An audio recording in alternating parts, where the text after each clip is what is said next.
Hi, this is Kevin Conroy, and you're listening to the Geekcast Radio Network. Hey, this is Tom Wolf, IDW's Teenage Mutant Ninja Turtle writer, and you have jumped inside the pool bag. You've just jumped inside the pool bag. Join TFG1 Mike and the rest of the comic crew here at the GCRN as they make their great escape into comics.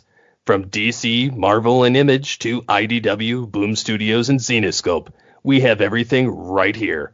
We cover things like Transformers, He-Man, superheroes, TMNT, and Radiant Black.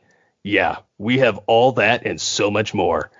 It's all inside the pool bag here on the Geekcast Radio Network. So, without further ado, it's time to talk about the comics we're reading right now, here inside the pool bag. Hello and welcome to the Pull Bag, I think, because I don't remember, folks. This is episode 538. I'm, of course, TFG1 Mike. This time around, another comic reading origins episode. And it is an Offspring episode, because back in episode 414, I had the lovely Steve J. Ray on, and Steve and I talked about all kinds of stuff in comics. And this time around, I have his son, Adam Ray. And they are here to talk about comics with me because they told me that they have a riverboat journey. And I'm like, you're only 28 years old. How can you have that much of a riverboat of a journey? I'm 43. Come on now. Oh, it's just me. That's just me.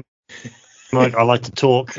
So if you're willing to listen to my sort of incessant rambling about how being raised by someone like Steve Ray could imagine, then we have much to talk about. So it's going to be an insight into growing up in the household of a person who has a 10,000 part comic collection. How big is that house? Because, oh my god, how do you fit 10,000 comics in one house? I'll tell you something. Between when episode 414 came out and now, they not only did they have to move, they had to downsize. Between 414 and now, they downsized quite a bit. So they have like 2 bedrooms, and the bedroom they sort of leave for me or for guests is also my father's home office. And there are times when you have like the closet full of coats and stuff, and the double bed in the middle. And like all of the bookshelves just full of his trades and full of his like bagged and boarded like prize pieces.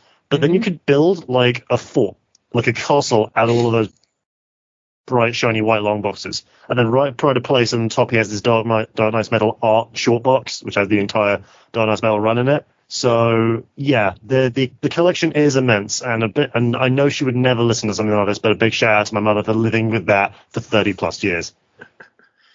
She would never listen to something like this, really?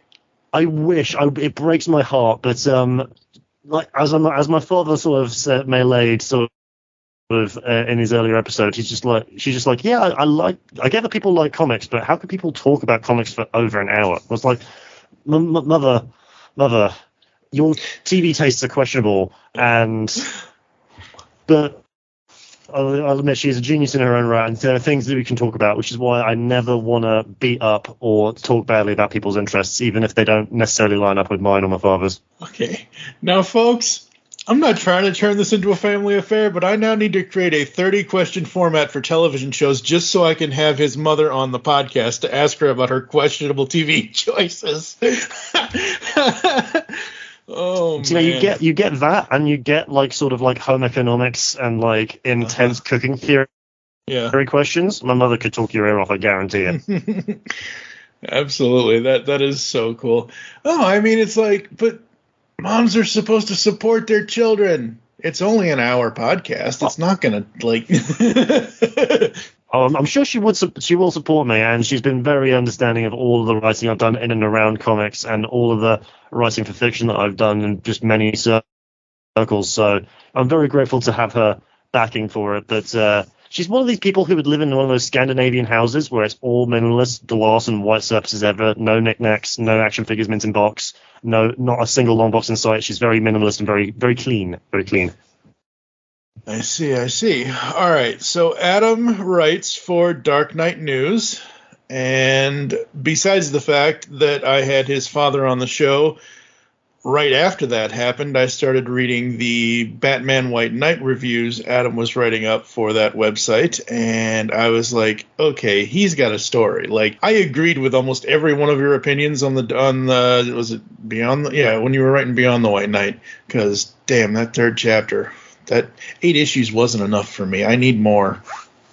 It's such excellent stuff. Just like that real look at how things otherwise should be in a world where things are just like hyper realistic. It's fabulous stuff. A lot of my reviews are sort of like evolved onto like a lot more lighter-hearted and more in continuity reviews. I'm reviewing a lot of Catwoman and Batman Beyond at present, and those stories like they're a lot more groceries than what you can expect in like the current continuity, but they're still phenomenal titles. Yeah, I think I have the first 2 issues of Neo Gothic. I have not finished them yet. I need to read. Between podcasting and everything else I do, it's like I don't have time sometimes to catch up, so I'm catching up. So, but Neo Gothic is the second half of the story from Colin Kelly and Jason Lanzig. Jason, there you go. All right, so first question. It's kind of a stupid one, but it is what it is. Some people do and do not know this, but or they know, but it's an oxymoron, folks like me. Did you grow up reading comics, and at what age do you first remember reading or noticing comics? I'm going to try my best to not talk about my father, but Steve Ray carries a huge reputation in the comics discourse world. So, yeah, I grew up reading comics, and I was always aware of characters in the DC and Marvel pantheons. But I'm going to be honest, my first actual... I don't remember this specifically, but I remember being told this story by my parents over and over again. My first real recollection of exposure to comics was when I was like 3 years old with Thomas the Tank Engine. They sat me down with that when I was a little kid just to sort of get me used to that format. But then I believe my father put me on stuff like Batman Adventures based on the animated series, and then some of the more lighter-hearted Spider-Man stories like that were intended for little kids. Yeah. But then as soon as I got to like reading age, I was probably way too young to be handed stuff like Batman Year One or Dark Knight Returns. Like I was probably handed those at like maybe like 10 or 11 years old, but I was sort of introduced to that, and then as I grew up with grittier stories such as the Alan Moore Swamp Things and Neil Gaiman Sandman's into my own forays into working in larger comic book stores and reading everything that's off the shelf. So yeah, my own brain works in a huge morass of ADHD, so it's hard for me to read as much as I would like, but I can't remember a time when there wasn't at least one comic story in my life that I was just had open somewhere. Yeah, absolutely. Now, question 2, folks. We already kind of know the answer to this, but I always have to ask this because I like the way the end of it is phrased. I like the way I phrase it because it's very New York gangster kind of way at the end here. So we know the answer, obviously, already. As a kid, was there a parent, a friend who just said, "Here, kid, read this comic. Go away. You bother me"? Well, it's a good way to phrase it, but I know that my father would never say, "Just go read this and go sit in the corner." My father, he would never admit this, but that attitude was how he was raised. Mm-hmm. Like he had parents that were either busy or dismissive. So he would sit and read on his own. My father would never do that to me. Sure, he buried me in reading material since I was like knee-high to a grasshopper, but I always had his attention whenever I'd be like, "Who's this character? Where did they come from? I don't understand what they do." And it's just like, "That's Dr. Octopus. He has giant robot arms." And I'm like, "Oh, cool." But he would never like dismiss me for it, but he would ply me with metric tons of reading material from a young age. Yeah, absolutely. When you were a kid, which characters were your favorites? Probably the characters that are still my favorites now. I grew up reading like lots of lighthearted into more meaty Batman stories, and of course with who my father is, I think the influence of him is too good. Right now, as I'm saying at my desk in my own home office, I can look up and I can see a Take the Ferry to Gotham Tourism Board poster right above my desk. But I also deeply appreciated when I was a kid, like the Bruce Timm Justice League TV series. So that entire classic roster all have a place in my heart, some to greater extents than others. I particularly enjoy Hal Jordan and John Stewart's Green Lanterns. I think they've gone through real struggles throughout their entire arcs, and there's a lot of sincerity to them. Mm-hmm. But then switching to the other company for a little minute, I want to actually ask about this. What is so enchanting about Spider-Man? Because he just grips so many different kinds of readers. I think there's something so like universal about the bright blue and red that just really grips you. But then the relatable struggle of him like being a teenager is just like that's why he stood the test of time. I think it's the way certain stories with the character are told. And I don't have a like I was a I say this in every episode, so the listeners already know this. I was a cartoon kid. I'm 43 years old now.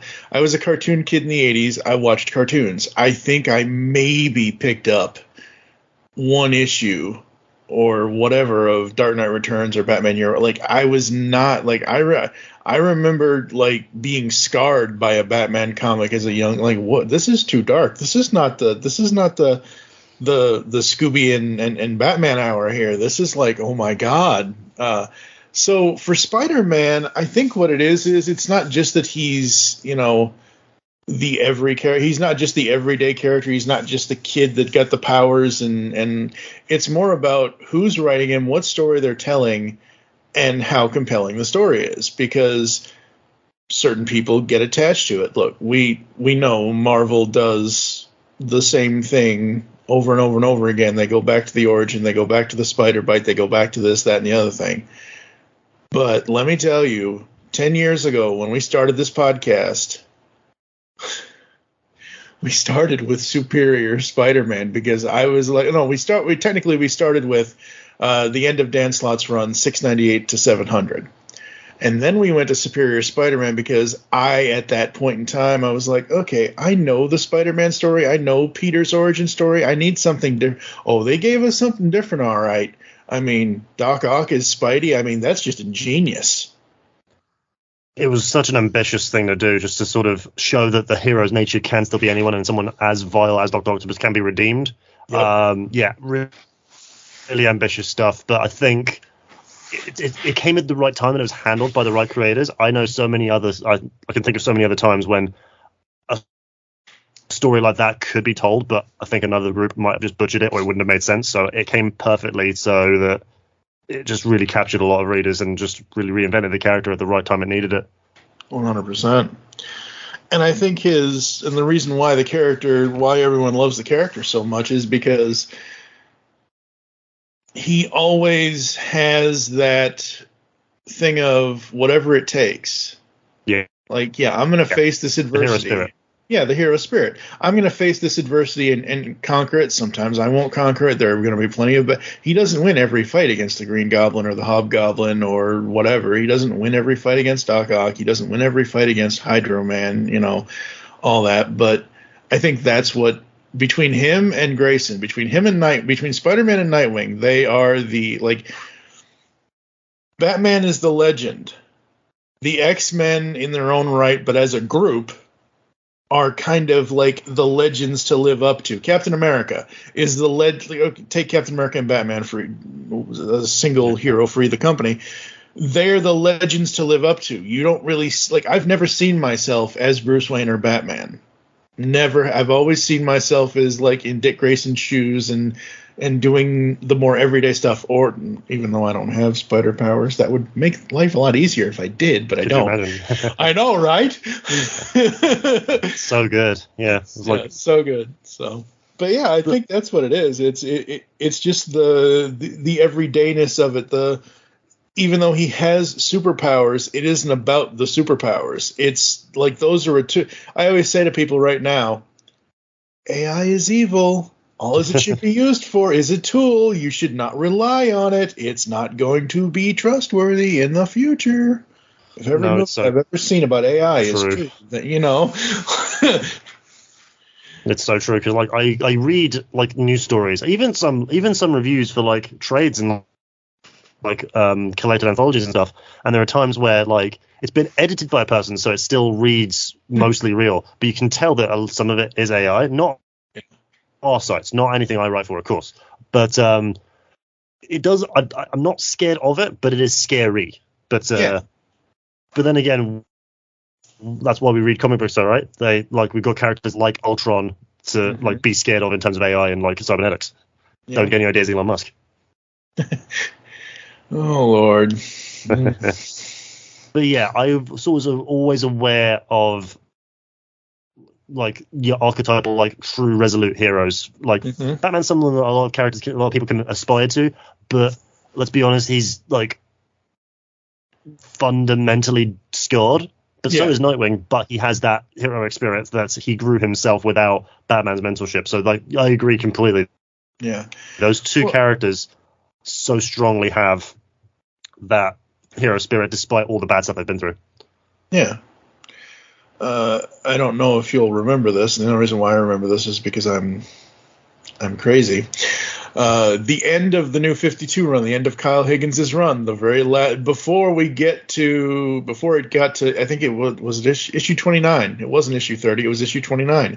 The end of that story when he saves the girl, when Nightwing saves the girl, and he has this whole monologue at the end. It's like, oh my God, that's right there. Those 2 pages. What he says I don't have it pulled up or anything, but what he says, like, I can hear Lauren Lester in my head as I'm reading this. I'm like, that's why I love that character. Same thing with Peter Parker Spider-Man. Whatever he's going through, he will eventually make a speech about being better or doing the right thing. Like you said, the hero spirit. And yeah, that's why those 2 characters, I think, are the ones that people should be aspiring more towards than trying to live up to a legend that has so many emotional scars. Like, no, it's totally true. Totally true. Yeah. Good. Yeah, because like that one speech just like sums up the character so perfectly that I was blown away that it's not been said before. Just like he does this because he chooses to, but it's still the right thing to do. Yep. And it breaks him, and it's so difficult, but he handles and does the right thing every single time. Real heroism. That's why we draw these stories over and over. 100%. All right, question 4. It's the age-old question. DC or Marvel? It's very close, but I think, sort of to summarize my father's sentiment, you'll get strong individual runs and individual stories in Marvel, but by and large, they know that they have the reputation of their movies to keep them in sales, so they can sort of make their sales in comics back by having 171 million different variant covers, which just seems like a vapid cash grab in my opinion. Sure, you get stuff like Death of Doctor Strange and just like Vintage Moon Knight, which will have really deep cosmic stuff that just like really pushes the boundary. But most of the time, they'll sort of repackage a mystery of the Fantastic Four not sharing a page in their entire like 6-issue miniseries just because they want to frame around the mystery of like why the Fantastic Four broke up. That was like the last Marvel run I tried to read, and I was like, no, they've been a classic group since the 60s. We want to see all 4 of them together. Don't mystery box me. You're not J.J. Abrams. Whereas with DC, you get like stuff that's within the continuity, but you're like, because I'm reviewing Catwoman, I have been since she left Batman at the altar way back in the pandemic. You remember that?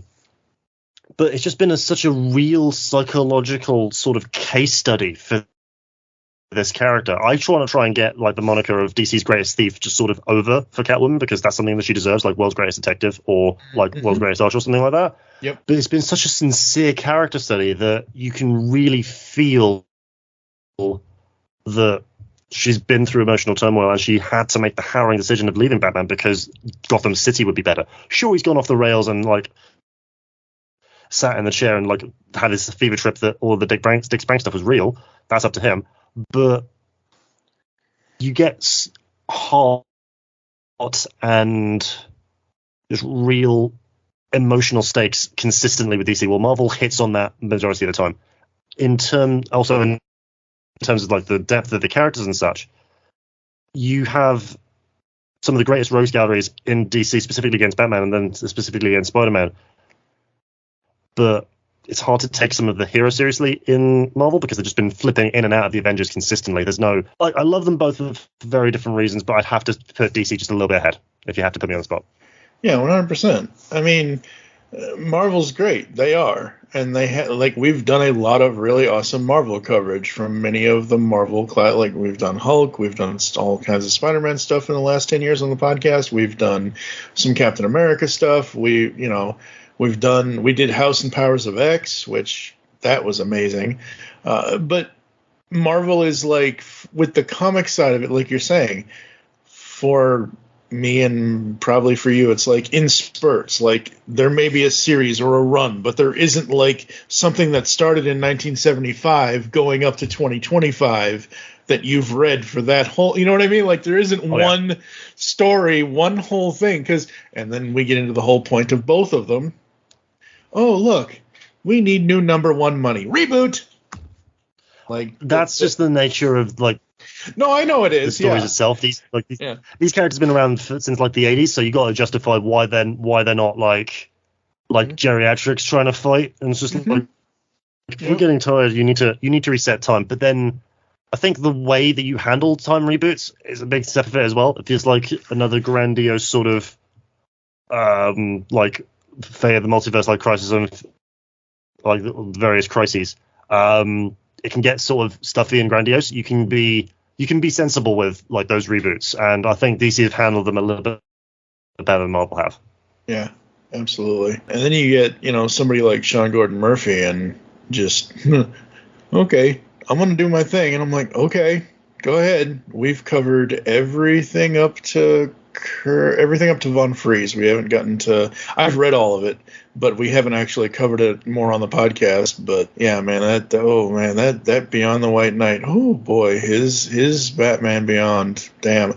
Honestly, anytime Batman Beyond is in the comics, I've really enjoyed it. From 10,000 Clowns, rest in peace, Norm, to everything else that has been done. It's just so good because everybody has a different take on Gotham City of the future, which, ladies and gentlemen, the future is coming up pretty fast. 2039 is going to be here before you know it, folks. And I don't see any flying cars yet.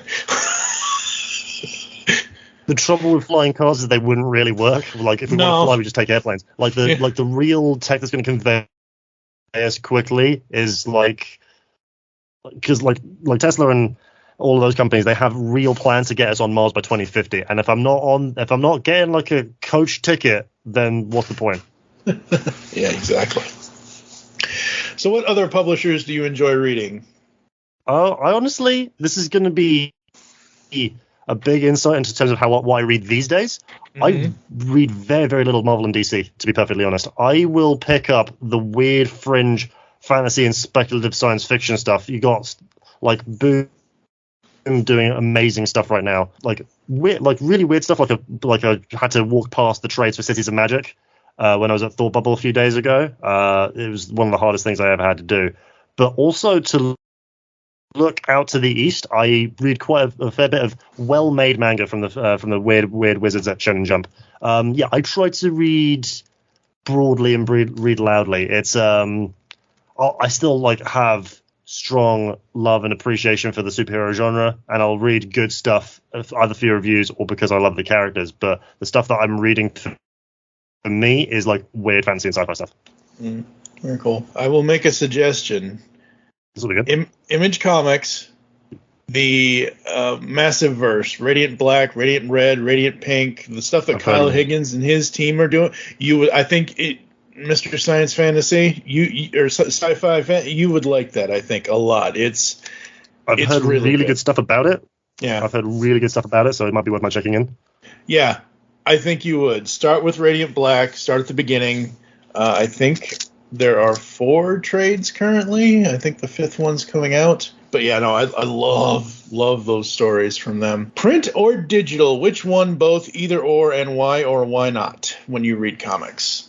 In a fundamental sense, as long as people are reading and people are reading fiction, I'm happy with it. I have a creative writing degree, so hearing the stats on how fewer novels being read pound for pound every year just hurts my soul, because that just tells me how much more stupid the general populace is getting. Which is why I love comic books as a media, because it's fresh stories in a comparatively easier to digest format, but coming out constantly. That's why I love it and respect it. There's something magical about going into a bookstore and just like getting in the smells and getting the ambience of it.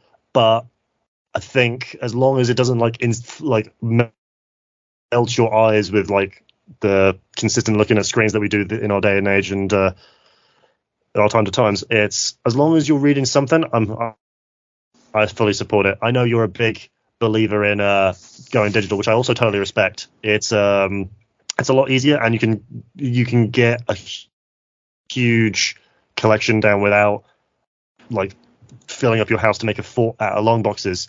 But as long as people are reading, I support it. My fort's made out of Funko Pops, so there's not much difference. but that's just the great thing about that fortress of just like those charming characters made real and just like cutesy little soulless black disc eyes. Yeah, I love it when people love things. So as long as people are reading one way or another, I'm all for it. For the record, folks, they don't all have soulless black eyes. There are some with soulless white eyes and blue eyes, depending on the character. So generally, he is correct. Definitely. Yeah. So, yeah, digital. Amazon, you bastards. So it has finally happened, folks. I was not planning on doing this on this episode, but since it's so timely, I got the email from Amazon the other day. Hello, comics fans! We are writing to let you know about upcoming changes to the way that you will access and read your Comixology digital comics. You bastards. No. Oh, yeah. Oh, they've been like, this is the final news. Like, this is the announcement of the fact that as of December 4th, 2023, we will be merging the Comixology and Kindle applications on iOS, Android, and Fire OS starting today, which was November 4th. Well, it was today. Wow. Oh, no, 2 days ago. Starting 2 days ago. Any books previously purchased on Comixology will automatically be visible on your library to the Kindle app. The upgraded Kindle app experience is available now. However, you may continue reading your books in the Comixology app until December 4th of 2023. So they're basically giving us less than a month. So anyone out there listening to the sound of my voice that still uses the Comixology app and you want to keep your digital stuff, get the Kindle app. I've already switched. I think I even removed the Comixology app from my phone. I don't know if I did, but I know, I've got my phone right here. Entertainment, Kindle. And one of my biggest issues with Kindle was at the time when they first announced I don't know when it was, 2014, 2015, whenever the hell it was that they bought them. My biggest problem with Kindle was they did not have the traditional standard, the one thing that made Comixology the best reader out there, which was the guided view, where you could go panel by panel, story by story. You'd actually have to, well, if you were doing it on your computer, you wouldn't have to tilt your screen, but on phones, you have to tilt your screen, and the images go bigger and wider depending on what it is, and you just get that. This is why I love digital so much. This Comixology guided view, the guided view technology that they started with, because instead of having to read a whole page, I can read panel by panel and really get immersed in the story. So that was my biggest issue with the Kindle app when they first said, hey, it's going to all be changing. So now that this announcement happened, I'm like, okay, I'll switch. And I went over and I looked, and all my stuff's there. And I was like, ooh, wait, it's changed. It's better. It's good. This isn't Zoom. This is guided view. It works. Yay, I don't have to burn the building down and stop the podcast. Because really, when they announced they were taking Comixology, I was like, when they took the website offline, I'm like, you mother... Yeah, I was not... I'm a bitter old man, don't you know, folks? I'm not that bitter. I think you're justified, because... when you hear like it's going to be like taken out from under you, It sounds scary because you don't necessarily want to lose all, like, because you put a lot of time and money into reading that stuff and then buying the digital version so that you can read them whenever you want. So them just taking it over just because, there's a real possibility that they could have just completely screwed over the reader base. Yeah. And I'm glad that they didn't, but they very well could have. They very well could have, yes. But yeah, like you said, I agree with you. As far as, yes, read everything, read anything you can get your hands on, even if it's just an instruction manual to put a hot teapot together or something. As long as you're reading, it doesn't matter. But some people are so white knuckle steering wheel holding the wheel. Physical comics forever, digital should die. I'm like, no, there needs to be a balance. There needs to be a balance here. It's okay. You can have your physical comics. You can huff the books all you want and get high all you want on the old smelling books, which are great. But like I just said, digital for me is easier for me to immerse myself in the stories. Speaking of stories, who are some of your favorite comics writers and why? So I read Alan Moore's Swamp Thing and Alan Moore's Watchmen at very impressionable ages.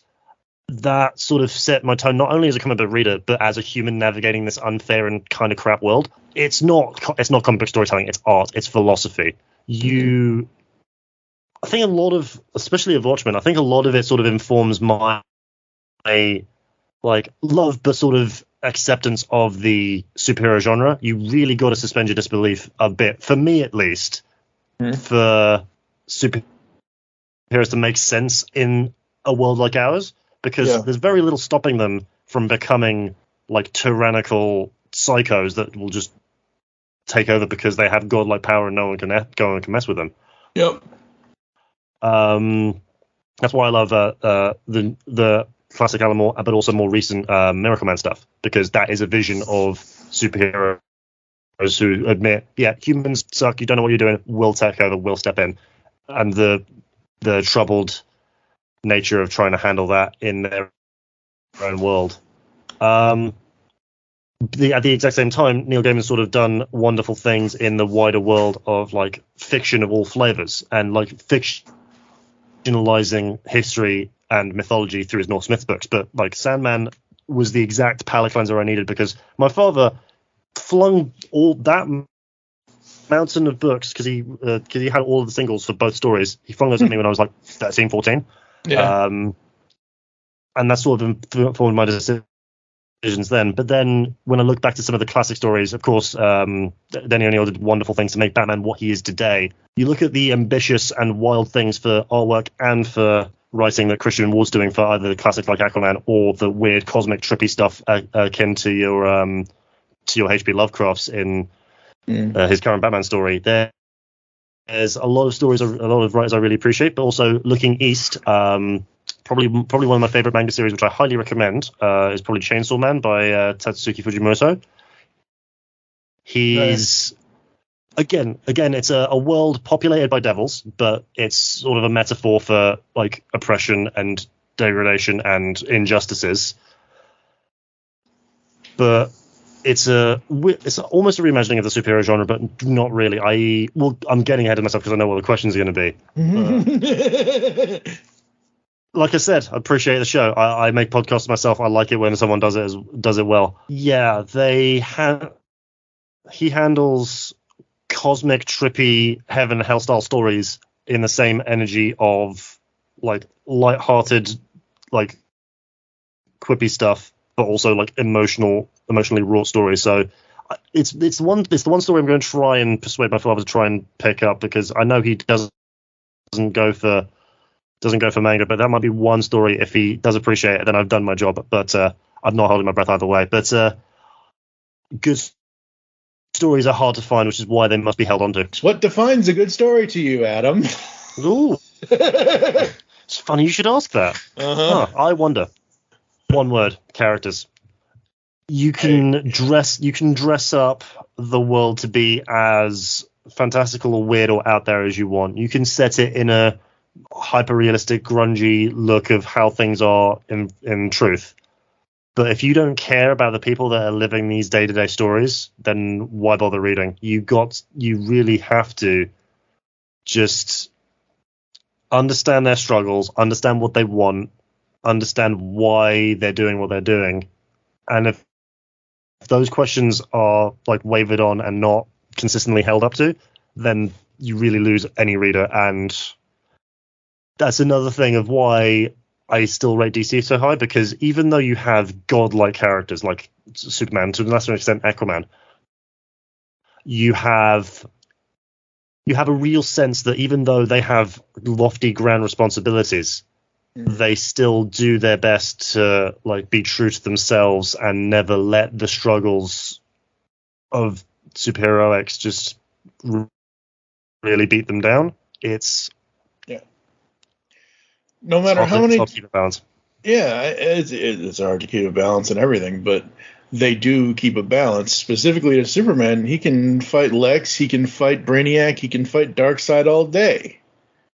And still, at the end of the day, he's a farm boy from Kansas who's going to save every cat and every tree, no matter how many times the meme is put out there, because that's just who he is. He can go up against the big stuff, the world-ending stuff, and just every time I always flash back to the end of Justice League Unlimited.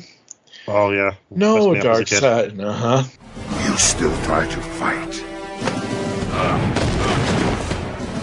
Can't you see that it's hopeless?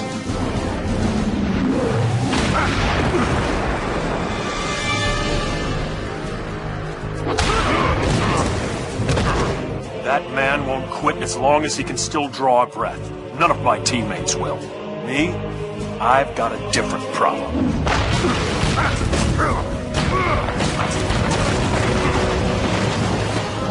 I feel like I live in a world made of cardboard, always taking constant care not to break something, to break someone.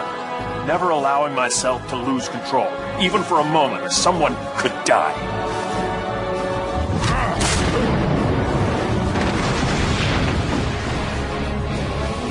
But you can take it, can't you, big man?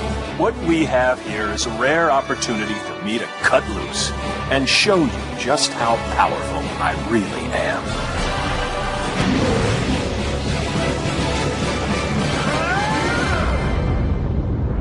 Oh God, it's so good. But yeah, but that again, that's the thing. Like the characters are that's always what people come to the story for. You know, you can read a blurb, and part of the blurb is, what was the? I know what it was when the solicits came out for. I'm always going to go back to Beyond the White Knight because I'm just kind of hooked on it right now. When the solicits came out for issue 1 for Beyond the White Knight, something about Terry McGinnis works for Derek Powers. You could hear my head spinning around so fast, like faster than a Chuck Norris spin kick. I'm like, wait, what? Terry is working for wait a minute, this is not, and I know because it's Sean Gordon Murphy. I understand his Batman universe is not and that's fine. But like, it's lines like that even though I've known Terry for, oh my God, next year is 25 years since the show debuted. Oh God. Yep. Feel old yet? I do. And you aren't even that old. Nope. Well, you are. You're 3 years older than. Oh my God, you're only 3 years older than that show. Jesus. But yeah, like stuff like that. Like reading a solicit like that is like immediate. Like okay, go to the local comic shop, pre-order everything I can from this series, kind of thing. And that again, character moments, character things, and that's why the characters define the stories. Definitely.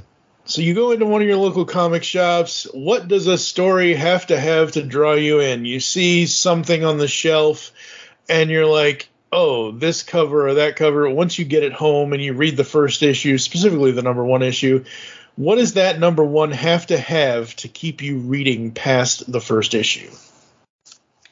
For me to keep reading, and because of my own ADHD and because of my very high standards as a reader and writer of fiction. My standards are quite high, so it needs a lot to keep me invested. I need the inciting incident to happen almost immediately. I need whatever is gripping this set of main characters to be urgent, immediate, and it has to be so fundamentally a personal problem to them that it has to just like grip them immediately, and they are immediately set into action.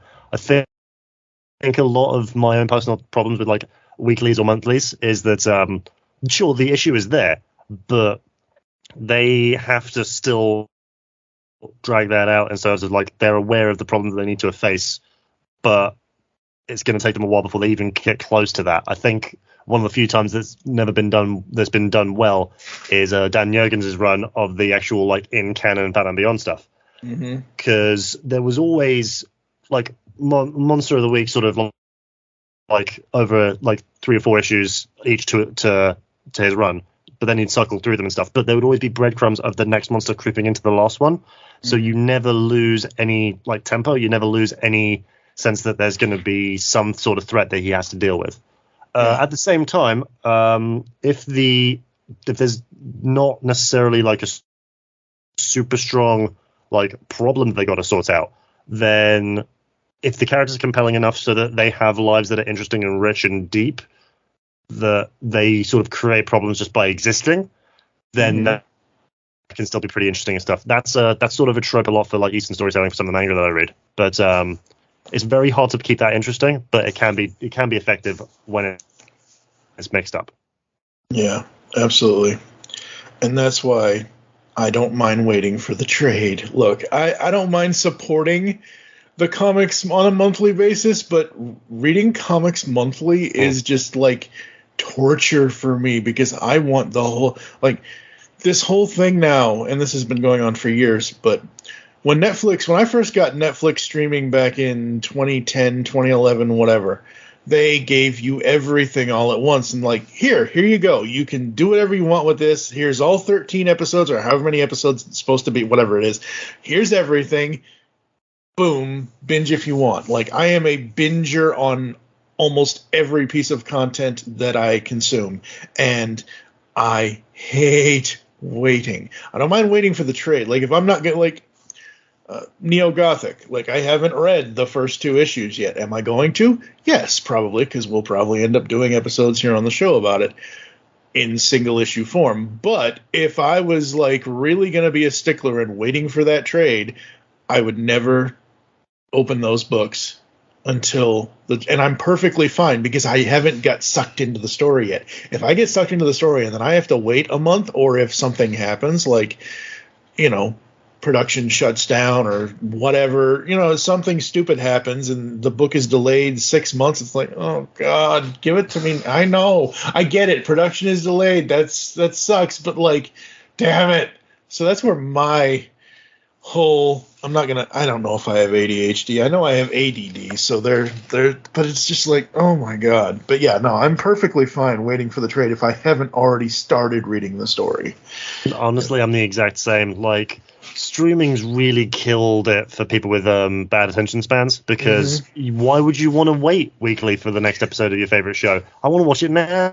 Yep. Hell. That's why I haven't touched Loki or Ahsoka yet on Disney Plus. I'm waiting for all of that to drop. So yeah, like, doing things weekly for any story that you really care about is murder. So as soon the quickest you can get it into your face holes, I'm all for it. 100%. Who are some of your favorite comics artists?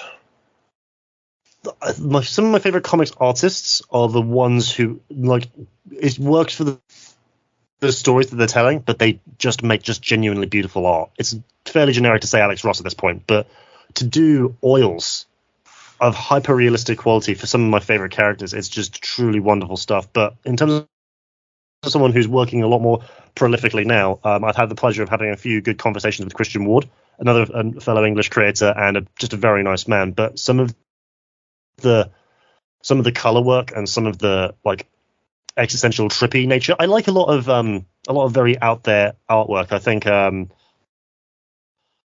was it Dave McKean who did Arkham Asylum with Grant Morrison? Oh, I would have to look that up. Which Arkham Asylum are we talking about here? The the original one, the Grant Morrison one. That's why they refused to work together. Oh, I am not sure. Yes, Dave McKean. Yeah, Dave McKean. Yep. Because of course Dave McKean went on to do the vast majority of the Sandman covers, the weird psychedelic, dreamlike sort of stuff. And who's the artist that did this? Which artist? Which? So book? there's a very obscure sort of sci-fantasy retelling of the myths of King Arthur called Stonehenge, the Song of the Dragon and the Boar, arted and illustrated by Liam Sharp. It took me like 3 hours to read issue 1 just because I was staring at how beautiful the artwork was. I'm just going, ugh, because it felt like I was getting the classic Arthurian myth of just like Merlin, Knights of the Round Table, all of that good stuff, framed around a blood space war out on the fringes of the universe. But he felt like he poured like a liter of LSD into my eyeballs in the best way. I just stared at it, and then I read it. It's phenomenal stuff. I think the first trades are finally out, so pick it up if you ever see it. Yeah, I'll have to search. I'll have to get that title from you after the show, so I can search for that on Amazon. Yeah, I am huge for the Arthurian legend. I always have been. I remember, again, going back because I'm old, but in 1994, almost 30 years ago, I found a copy. It was a really old, beat-up copy of John Steinbeck's King Arthur and His Noble Knights.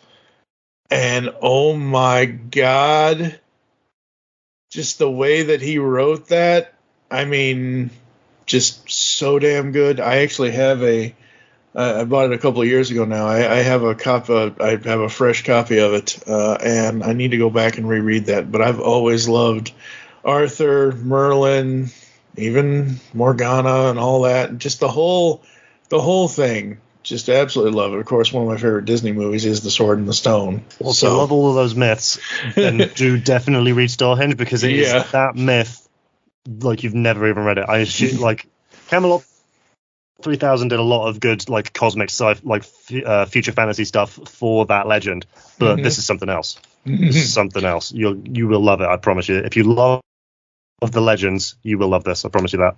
Very cool, very cool. Do you have a favorite non-superhero title? So many. Honestly, so many. Right now, I'm reading a lot of the Boom Studios stuff, sort of the adaptations of Magic the Gathering, my favorite trading card game. I read a lot of like fantasy antic stuff set in the world of Dungeons and Dragons. So like the actual IDW Dungeons and Dragons comics are very good, but I also am just a sucker for like the adaptations of the Critical Role campaigns and the Adventure Zone. Yeah, if it's like sword and sorcery, I'm all over it. So I like superheroes are still very close to my heart, but I read broadly. I'm proud of how broadly I read. Yeah, very cool. What is your favorite run or story arc of a series? It's got to be Dan Jurgens' strong takes on Batman Beyond, no questions asked. The voice kept calling me Bruce. In my mind, that's not what I call myself. What do you call yourself? Oh, yeah. I suppose you would. But that's my name now. Tell that to my subconscious. There's something so rewarding about seeing these characters that I personally grew up with. I'd always seen and heard that, like, rave rock music when I was 3 years old, not understanding what the show around it was. But then growing up with this character, like the high stakes future version of Gotham, to then see it in the Justice League Unlimited TV series, into it being so good in the comics, you get real looks of what a future Gotham would be like, while still weaving in Damian Wayne being the head of the League of Shadows, or like an aging John Constantine right now teaching the weird catfolk under Gotham magic. Just getting the current characters to just feel so lived in this super outlandish future version of Gotham is so rewarding. But then again, if we're talking about whole runs, I would be a much more boring and much less intelligent person without Alan Moore, Swamp Thing, and Neil Gaiman Sandman. It's not; those aren't comic book stories to me. Those are philosophy. Those are art. Yeah, I need to go back and try Sandman. Like, I've never really had any. Like, I always hear people talking about it, and I look at it like take Saga, for example. Saga's the same thing. People always talk about that. I tried reading and I couldn't even get through the first issue of Saga. I don't know what it is with my brain that just would not let me. My brain just didn't wrap around that story. But at some point, hopefully within the next year, I will try my best to get to Sandman.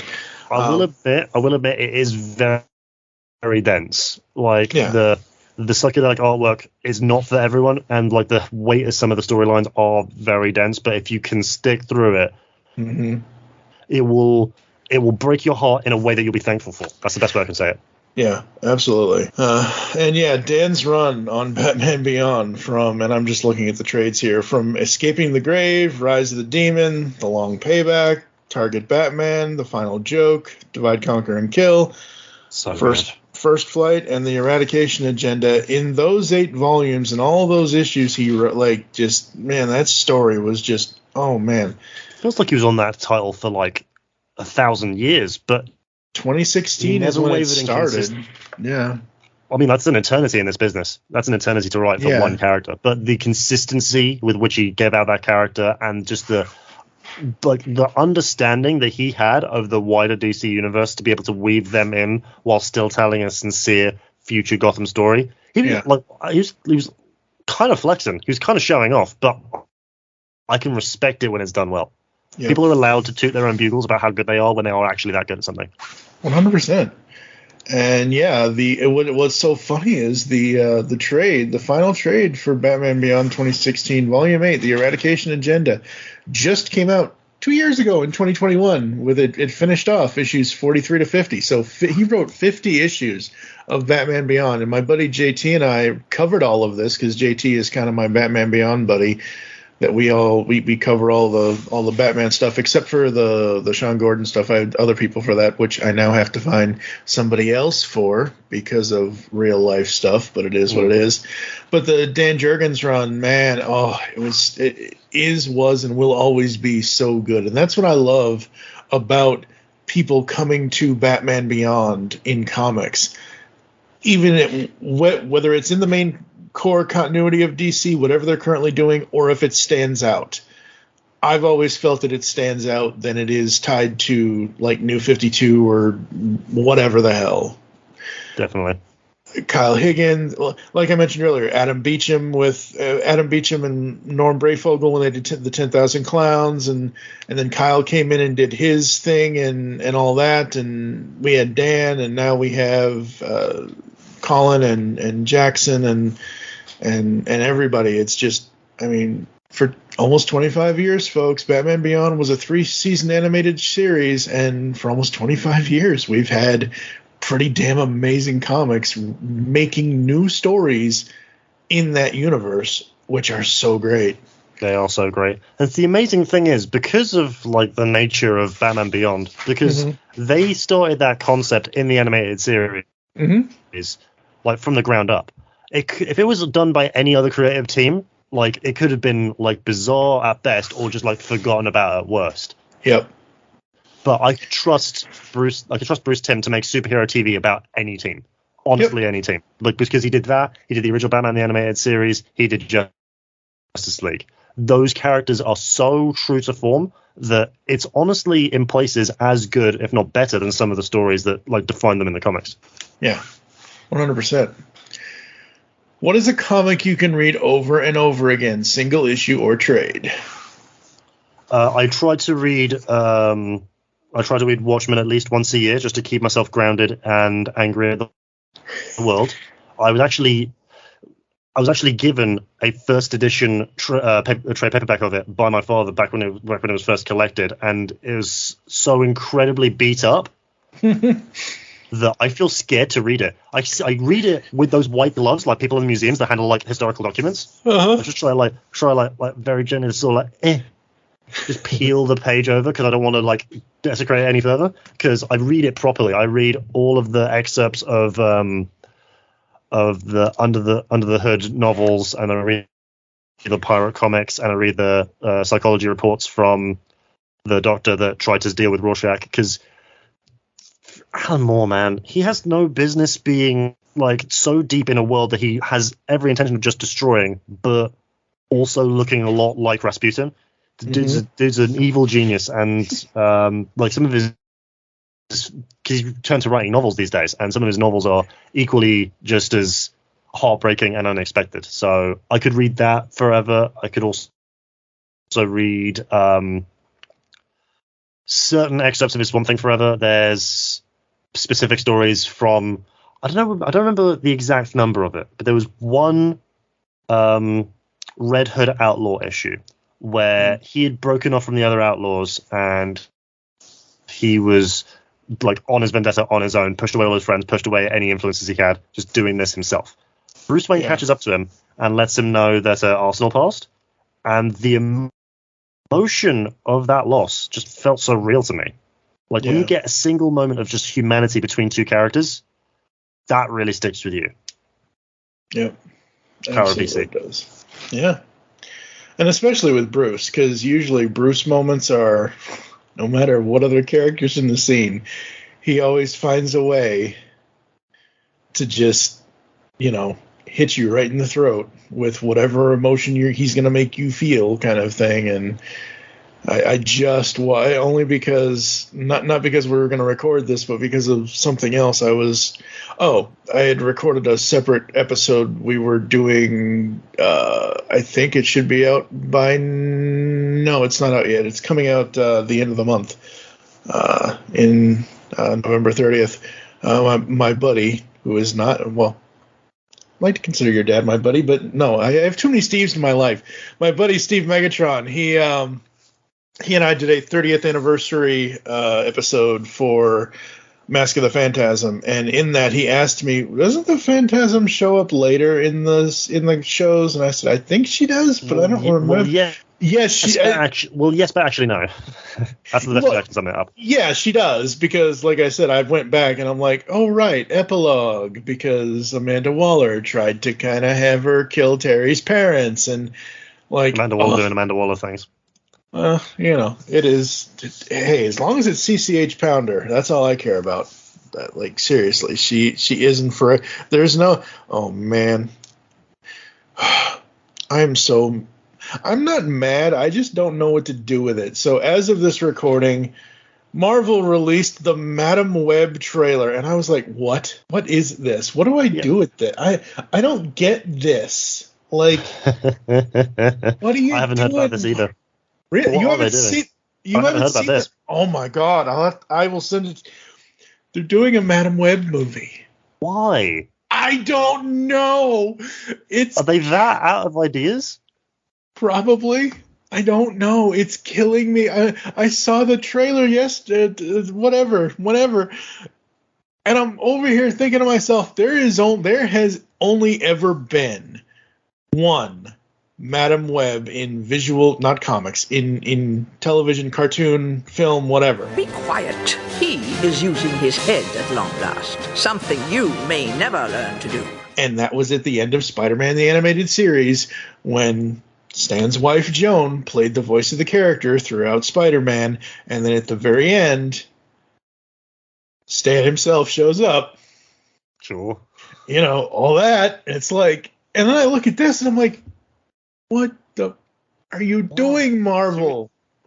Okay, sure. Clearly they are running out of ideas, because the quality of the movies is so all over the place that, like, it's so hard to keep up. I say this in every podcast I do. Look, if you sit there and put an endpoint on your universe and you title the thing End Game, that signals the end to me. Hawkeye was fine. Hawkeye was a nice little, a nice little story. I like Hawkeye. That's cool. It was kind of nice seeing Falcon and Winter, because I love Sam as Falcon. That's fine. Everything else they've done so far, I'm just like, whatever. It's Honestly, there. me too. Honestly, me too. Because, now, the Death of Doctor Strange is probably my favorite recent, complete Marvel run. And so I love that character because, cosmic, trippy magic. Mm-hmm. But the Doctor Strange movies have been just so, they're not bad, but they're not good either. Yeah. The best. I don't know how they handle the character. They're going to try to turn him into the linchpin for their Marvel universe to replace Iron Man. But like you said, Endgame, it should have been a well-rounded ending. Even then, Infinity War was better as like qualities of films. Yeah. I don't understand it. So sure, Madam Web, I'll probably see it.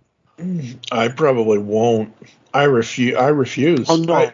I won't pay money for it. I'll just wait for it to show up on Disney Plus, and I'm bored on a weekend. See, I would never be that bored. I would never. You heard it first. I would never let myself get so bored that my last resort would be like, I will go back and watch the end of Spider-Man the Animated Series over and over and over again. You'll have a puddle on my keyboard from me crying over the ending of that show. Then you'll see me watch. Honestly, I feel like that would just be an easier, better way to wrap up the character. Yeah. Why make a whole movie out of someone that I guarantee nobody knows? Except for us, comic diehards like us, sure, we know them. For the majority of people that have only seen the movies, who the hell is this? Who the hell is this? Yeah, and movies are not enough time unless you have something like Iron Man, Iron Man 2, Iron Man 3. Say what you will about Iron Man 2 and 3. Fine, whatever. It is what it is. Iron Man 3 I will defend to my last breath because it showed the psychological effects that Tony has been suffering from since he went into space at the end of Avengers in 2012. So that's fine. You line it up like that. But generally a single film, you don't have enough time in 2 hours to give every Joe Schmo off the street all of the history that you would need to give them to get them to even be interested in that character. However, yeah, I mean, it's just not enough time. And you mentioned Doctor Strange. The only time so far in Marvel Studios stuff that I've really dug into Stephen Strange is What If Season 1, and guess what? Yeah. Next month, 9 days straight. They finally, after 2 friggin' years, I've been waiting so damn long. We are getting What If Season 2 next month. And they are doing starting December 22nd, 9 days. This kid puts on quite a show. I have eyes on the target. He does not look all that threatening. Looks can be deceiving, Your Highness. Are you sure you do not want any backup? No, I'm great with kids.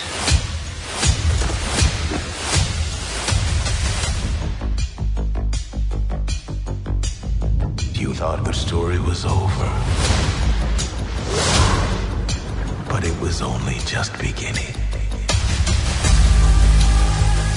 I don't do sequels. Normally.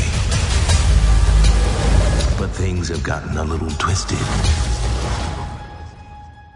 in the multiverse.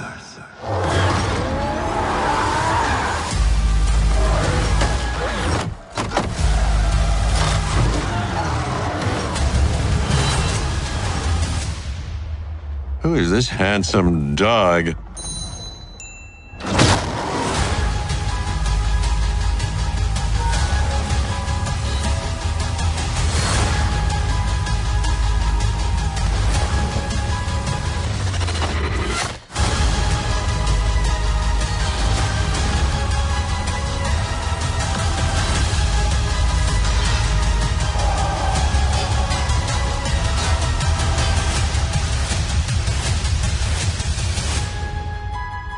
I've been looking for you for a long time. Time.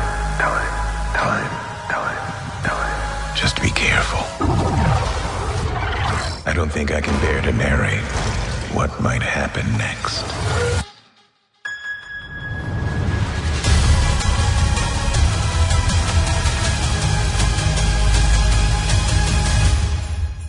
Darcy, we got a code red. The Avengers Tower's been overtaken. On Christmas? What is this, Con Air? No, wait, Under Siege? No. Oh, that's not it. Hey, John McClane, focus!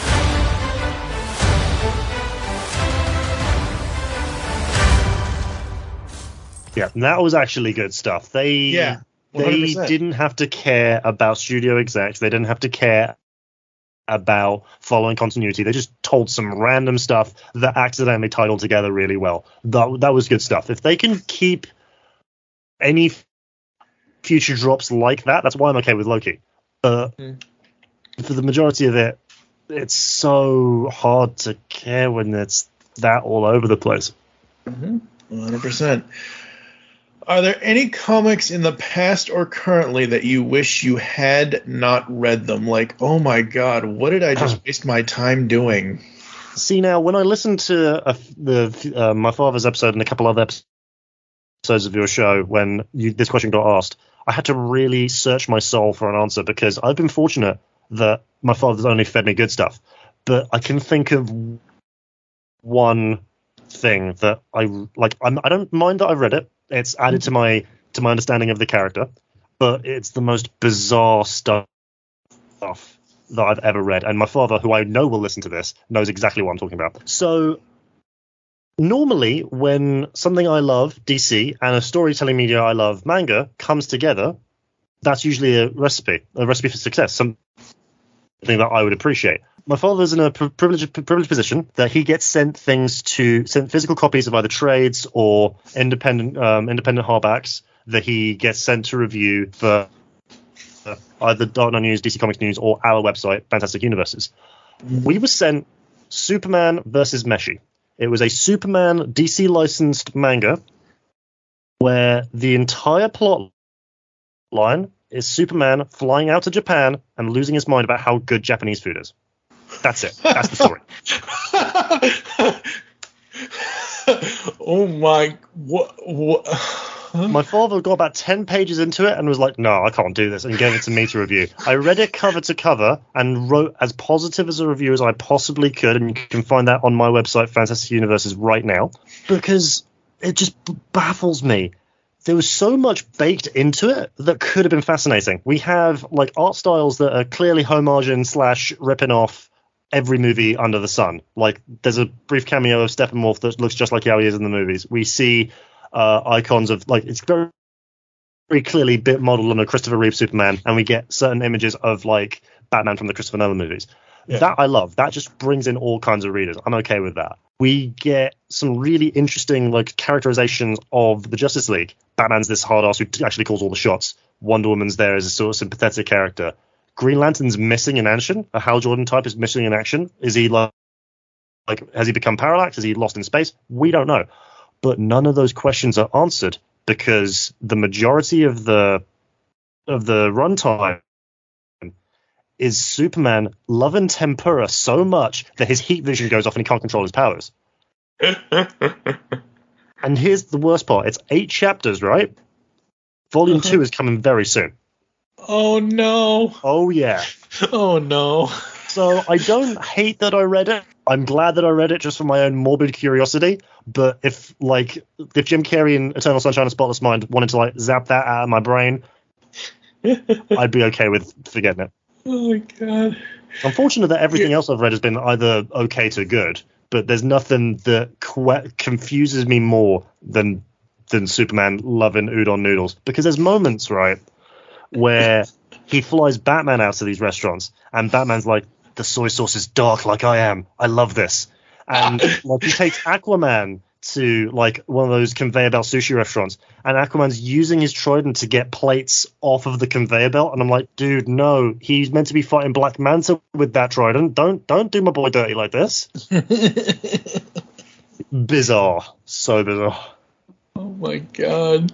That's about as bizarre as Colonel Sanders teaming up with the Justice League. But that happened as well. That happened. That sounds a hell of a lot better than Superman and Japanese food, though. Like, we've covered that. That was good. Those 3 comic issues that they did for that. Oh, that was so good. It was so fun. I love that. Like, I'm just waiting for DC to be like, here's the new McDonald's promotion. Can you imagine Ronald McDonald, Batman being in a comic? Yeah, they probably have to take down the Hamburglar because he's taken all of the patties out of everywhere. The Hamburglar voiced by Mark Hamill. The Mark Hamill burglar. That's course. Right. Oh man, that's so dumb. I love it. God damn it! I miss you, Kevin Conroy, son of a bitch. I miss him every day. I cried like I was working in a high-profile central London comic book store at the time, and my boss came up to me and was like, "Have you heard the news? Kevin Conroy passed away," and I collapsed behind the comic book counter. Yeah, heartbreaking. Well, yeah, very, very heartbreaking. But we actually, in 2012, got a chance to talk to him. There's an interview on the website with him, and it's like and again, folks, for people listening to the sound of my voice, I'm sorry, but not everyone that comes on this show knows these stories. The way I phrase this is not to be disrespectful to anyone else who has a story from September 11th, from the towers, from whatever. But man, his story, the way he told it to Steve and I, is my favorite version of him telling that story. And I'll send you the interview. Hell, I'll just send you the story itself. But if you want to listen to the whole interview, I'll send you that too. But yeah, man, we had a chance to interview him, and a couple of years ago, I think right before, like 2018, 2019, whenever some anniversary for BTIS was happening, I tried to reach out and I didn't get an answer. And the thing about Kevin Conroy, folks, his private life was his private life. Yes, he was absolutely on all the time. He single greatest actor that loved the conventions and loved all of us as fans and everything else, but we didn't know. And then he wrote the DC Pride story, and my buddy Ryan and I covered that, and it's like, oh, holy shit. Yeah, but I wrote a review for the DC Pride story for Dino News as well. It was it was heartbreaking because, you know his background. You know that he's been lovingly married to his husband for years, but you just didn't realize how badly under the thumb and marginalized he was. It's just it is heartbreaking. Yeah, and I mean, when the news came, but I think my thing is, I can separate, the person from the, yes, Kevin Conroy will always be Bruce Wayne Batman, obviously.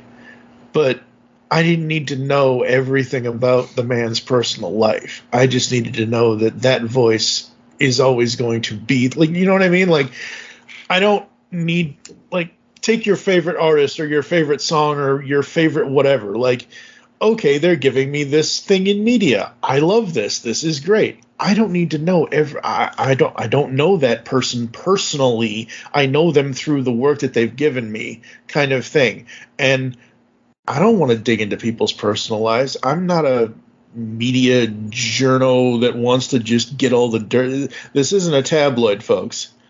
You know what I mean? And when that news came out, I'm like, oh, really? I didn't even know.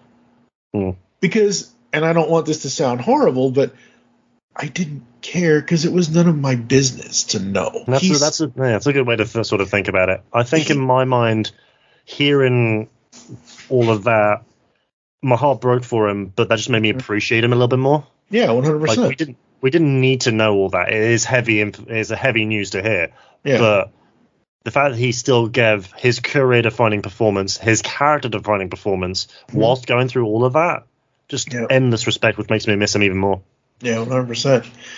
And nobody knew how sick he was. Nobody, that knew, the reason why that news hit all, besides the fact that, oh my God, it's Kevin Conroy, oh my God, is because nobody knew, because he lives his private life, and his public life is all batarangs and Batmobiles. And that's why I think the news of him having been sick and then passing hit all of us so hard, is because nobody really knew about it. And then you get the 4K version of Mask of the Phantasm, and you have the I Am the Night feature basically spotlighting him, and it's like, oh God, wow, just, oh man, sorely missed, just so missed. And then after you had gone to do some cooking duties after the 9/11 tragedy to help out in New York. You want to tell that story? You want me to tell that story? Sure. It's got a lot of foul language in it. Should I clean it up? No, that's fine. Oh, we are so explicit here at the Geekcast Radio Network. Oh, really? Yes. Okay. Well, you know, I live in New York. And after the attack, everyone wanted to help. I mean, the thing that was amazing, you always see those pictures of everyone running away from the buildings as they were coming down with the covered with soot. But what you don't see any pictures of is everyone running back. As soon as the dust cleared, people started running back to try and, you know, help people. And so I called, there was a number set up. Everyone was being told to go to the Javits Convention Center, and that's where they were coordinating the volunteers. So I went to the Javits Center, and they already had everybody they needed. They had such a huge turnout. They said, look, we've got everyone we need. We have all the tunnelers. We have all the diggers. We have overwhelmed with volunteers. We don't need anybody. So I was feeling so dejected. I was on my way home thinking, what am I going to do? I want to help. And I stopped off at a coffee shop, and there was a guy there covered with dust who had just come from Ground Zero and said he was talking to the waitress about how he was working in a kitchen there.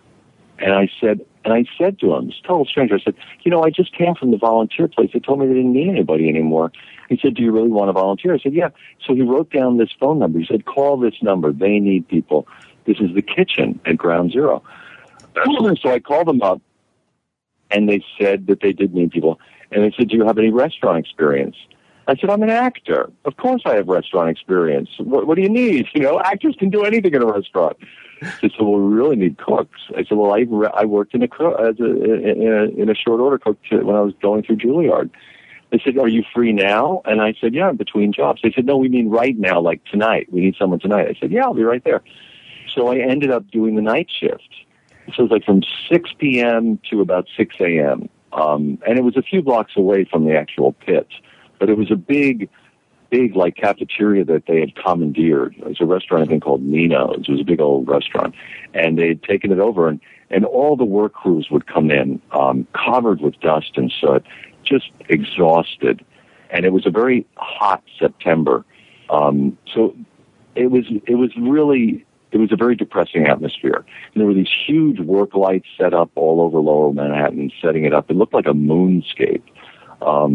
Because it was a big search site, and people would come in, and there was just this sort of rumbling kind of melancholy mumble going on because, you know, everyone was so overwhelmed by what had happened.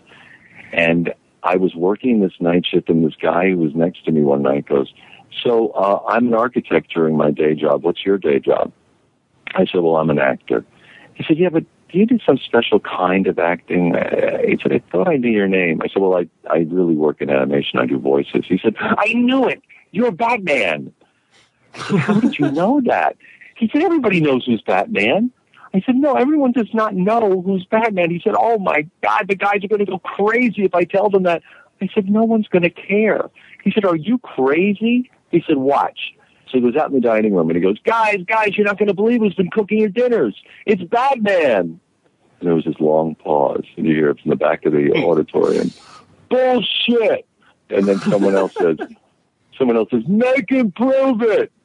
So I'm back in the kitchen, right, in this big echoey kitchen, and I do, I am vengeance. I am the night. I am Batman.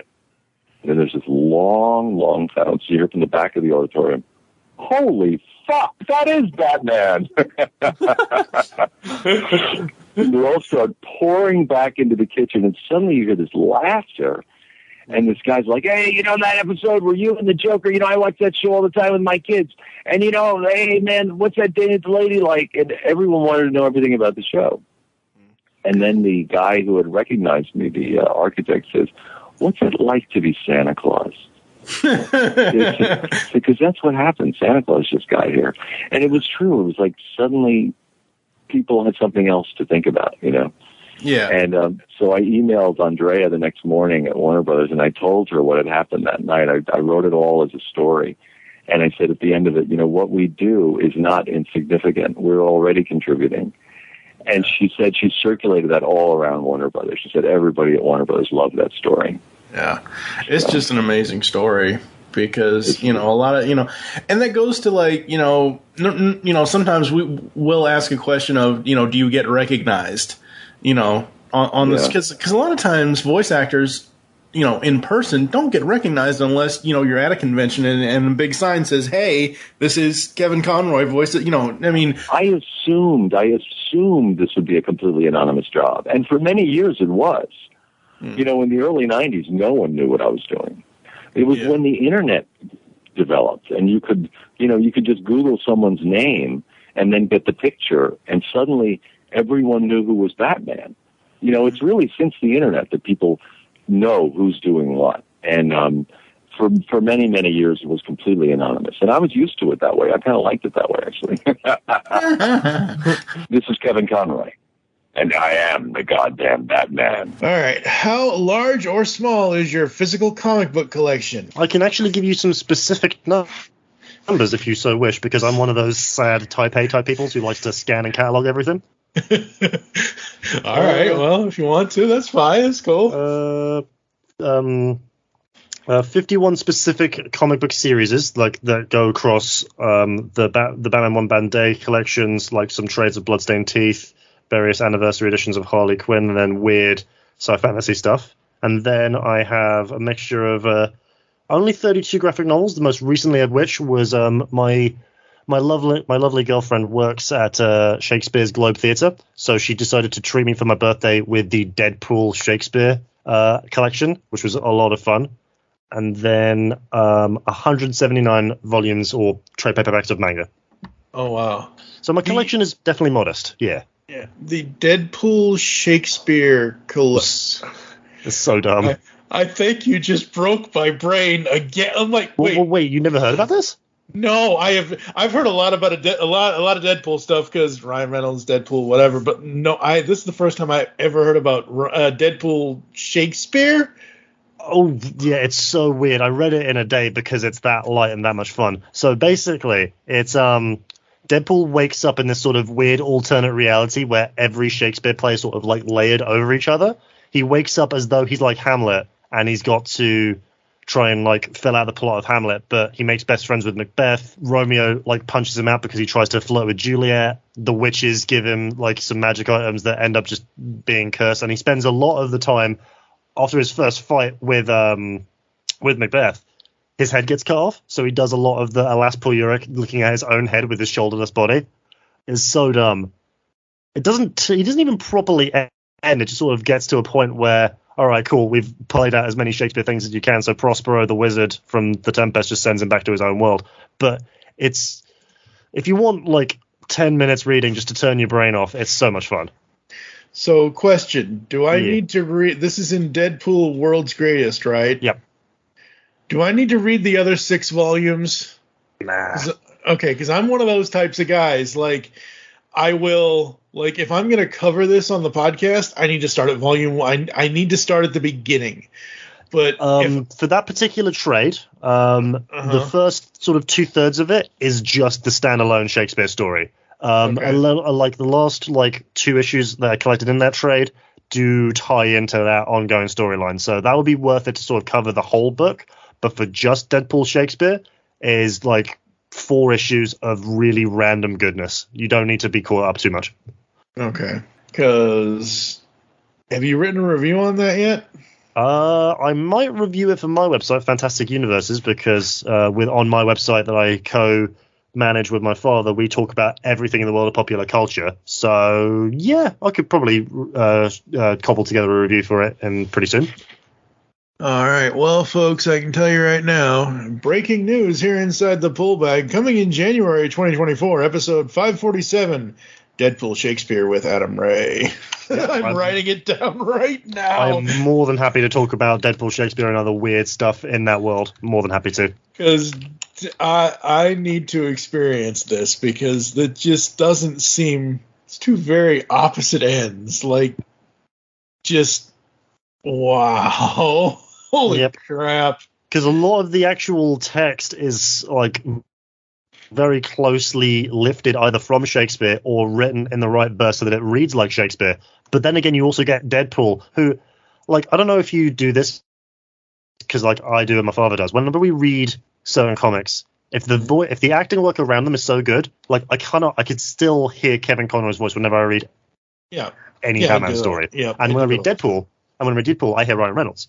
because again, that was the character he always wanted to play, and he did it so perfectly. So it's great hearing like eloquent reams of Shakespeare, and then Ryan Reynolds in Shakespeare saying, "That is what thy mother said." Yep. 100%. So good, so dumb. You're gonna love it, I promise. Yeah. There's one, and I usually put the audio in all the time, and I'll probably put it around here somewhere. But when they were doing the PG version, Once Upon a Deadpool, there's an advertisement, a trailer, a teaser, whatever you want to call it, of him with Fred Savage, and he's reading him the book because the Princess Bride and all this and all that, and Fred's like, yeah, but at least it's not garbage like Nickelback, and then Deadpool, because it's Ryan, obviously, and Ryan loves whatever. And it goes off, I've had it with you people with this Nickelback hating stuff, and then they break into the How You Remind Me, and then, oh my God, I just... I'm going to be honest, I really like Nickelback. Like... So do I. I mean, like, I don't get I don't understand why people hate them. I think, like, hating them's a bigger meme because it's easier to do that than just to understand... like what the music's actually like. I always like that band. Like I like anything that's well made that also has like a good like musicality and like care for their instruments. I'm all here for. Nickelback has always been like that, especially the more recent stuff. They're a little bit more out there and edgy because like very reminiscent of Imagine Dragons, another favorite band of mine. Yep. So yeah, they don't deserve the hate that they get. No, they don't. Not at all, folks. So, Once Upon a Deadpool. Kind of prefer Marvel movies. We are Marvel. Yeah, but you're Marvel licensed by Fox. It's like if the Beatles were produced by Nickelback. It's music, but it sucks. Hey, that's it. I'm done. I've had it with all this Nickelback hating, all right? You think that makes you cool with the cool kids in school, Fred? No, it just makes me right. It doesn't. They're overproduced, formulaic ear garbage. Oh, really? You know who might disagree with that? Facts. 50 million albums worldwide. 11th best-selling musical act of all time. Billboard's most successful rock group of the last decade. 6 Grammy nominations, 12 Juno Awards. Those count. 6 Billboard Music Awards, 2 American Music Awards, 1 People's Choice Award, Canadian, and a partridge in a pear tree. Sorry. I thought we were just having fun. I didn't realize it was you gotta say you were nicer as a kid. Tired of living like a blind man. Sick aside of a sense of feeling. This is how you remind me. This is how you remind me of what I really am. This is how you remind me of what I really am. It's not like you to say sorry. I was waiting on a different story. And I've been wrong. I've been down. Been to the bottom of every bottle. what is the one comic you could never live without ever? So everybody's safe, family, pets, all that, but the house is burning down. What's the comic you're going to run in and save? Probably that historical version of Watchmen. Yep. Just because it's a first edition print from like 91, back when the trade got first collected. Mm-hmm. But this it's probably close between that or I'm just trying to think of my own collection now.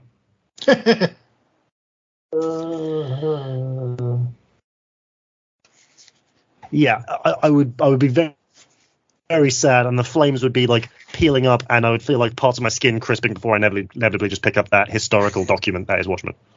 There you go. What is the most money you spent on a comic or a comic item? Comic item could be statue, action figure, art, print, that kind of stuff. Nothing at present. I think in an ideal world, I want the Lego Shadow Box from the Lego Shadow Box from Michael Keaton's Batman Returns, like that huge Lego model where it looks like the bat symbol. Then you open it up and it's the Batcave with all of the characters, the vehicles, and all of that good stuff. I would love to own that one day, but I think the actual most amount of money that I've downed on comic book good stuff Again, just having a look at my collection here. I think it's probably just my paid subscriptions to keep up to date with the actual Marvel and DC themed digital card games, because that's consistent money that I got it down over and over again. I'm fortunate that in terms of actual comics, I just need to ask my dad really nicely and he'll loan me basically anything. Well, I mean, he's got 10,000 comics in a 2-bedroom house. Yeah. I don't know where he fits it all. Like, there must be some sort of subspace something like. No, he doesn't. That's the trick. You can build a fort out of his collection. All those long boxes. Not only will it be like a reasonable fort that you can stand up and move around in, it'll be fortified. So if there's like a siege or a zombie apocalypse, nobody's getting through that. It's beautiful. My mother hates it. So basically, folks, what he's saying is his parents live in a comic book fort that isn't. They don't actually have a house. It's just the books that are built around them. Oh my God, that's great, right? This is so awesome. What are you reading right now, and what do you think our listeners should check out? Well, if you appreciate trading card games like I do, Boom Studios, who are a phenomenal publisher in their own right, they are handling the adaptation of the Magic the Gathering trading card game story. I don't know why, but I feel like their comics that come out in weekly, and they do hardback anthologies instead of just trades, they're so much better than the actual licensed story and the actual novels around the game. Because it still has elements of the superhero genre, because it follows wizards that are so powerful they're basically gods. Yeah. But they have real world struggles, and particularly in this storyline, they're political leaders at the same time, so they have to handle their phenomenal cosmic power whilst keeping their people that they're running sort of safe.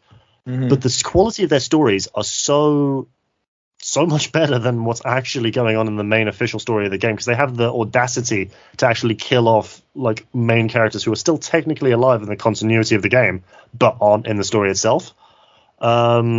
But in terms of the classics run by Marvel and DC, I will sing the praises of Tinny Howard's run of Catwoman until the end of time. Being able to get a character study of Catwoman in a real sense of feminist appreciation is phenomenal stuff. And when you get around to Neo-Gothic, you will sing its praises like I do. I promise you that. Well, I like the first half. What was Neo something or other? Neo Gotham, I think so, yeah. Whatever it was called originally, the first 6 issues. So I like that. So I just, Well, we meet that Lumen character, and it leads perfectly into Neo-Gothic as well. It's sort of showing how grim and gritty that vision of Gotham is, and that just makes a lot of sense to me. Yeah. Was there ever a moment where you were done, you just wanted to walk away from it all with comics?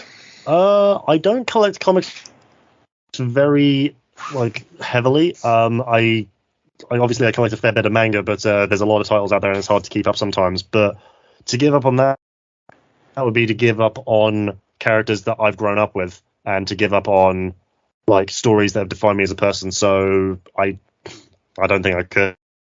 Yeah, I honestly don't. So I usually ask this because I have a toy collecting story version of this, and that's where this question came from.